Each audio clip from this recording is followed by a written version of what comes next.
સરસ્વતીનું મંદિર આ છે, સરસ્વતીનું મંદિર આ છે. ફૂલડા રૂડા ખૂબ ખીલ્યા છે, ફૂલડા રૂડા ખૂબ ખીલ્યા છે. ફૂલડા સુંદર દ્વારિકાના દેવની તો વાત જ ન થાય. મીઠુડી ધરતીના મીઠા ભગવાન, દરિયાના ફળિયામાં દીઠા ભગવાન.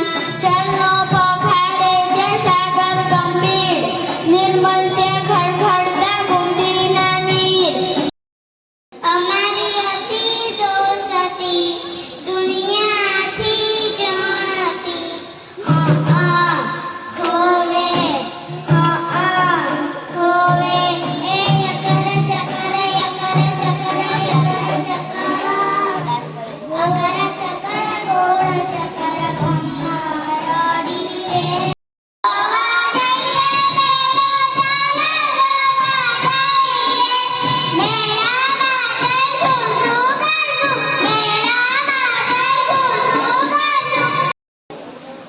એક મગર હતો, એક તળાવ હતું. એની કિનારી પર એક જાંબુનું ઝાડ હતું. એના ઉપર વાંદો રહેતો હતો.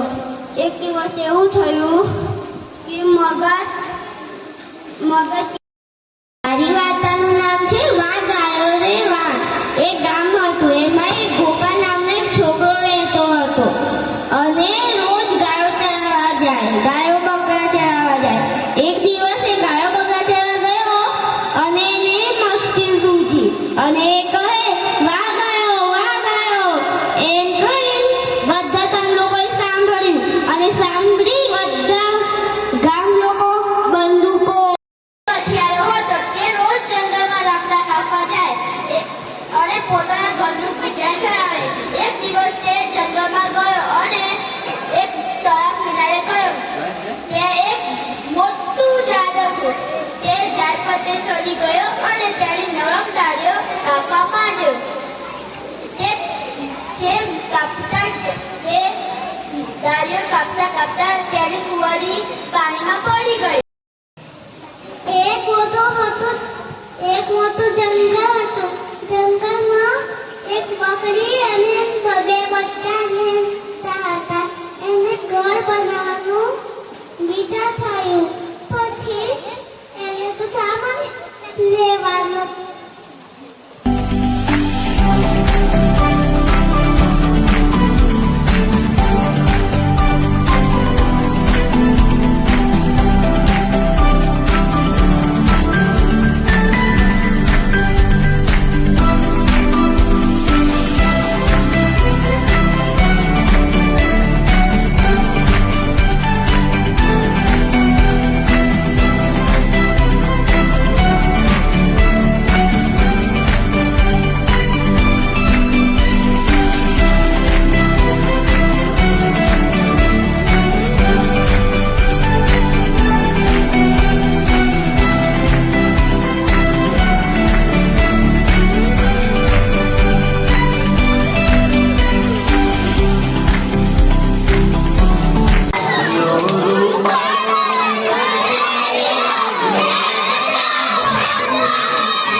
મારે રસ્તામાં એક બીજો તમારા જેવો જ સિંહ મળ્યો હતો. એને કહ્યું તમે ક્યાં જાઓ છો?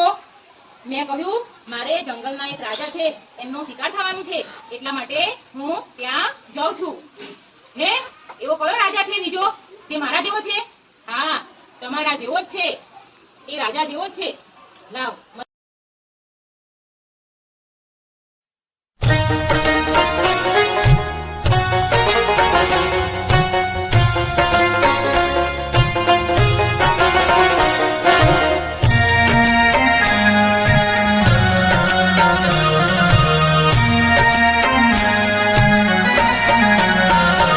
અમે નાના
રોજ સવારે વહેલા ઉઠી રોજ સવારે વહેલા ઉઠી માત પિતા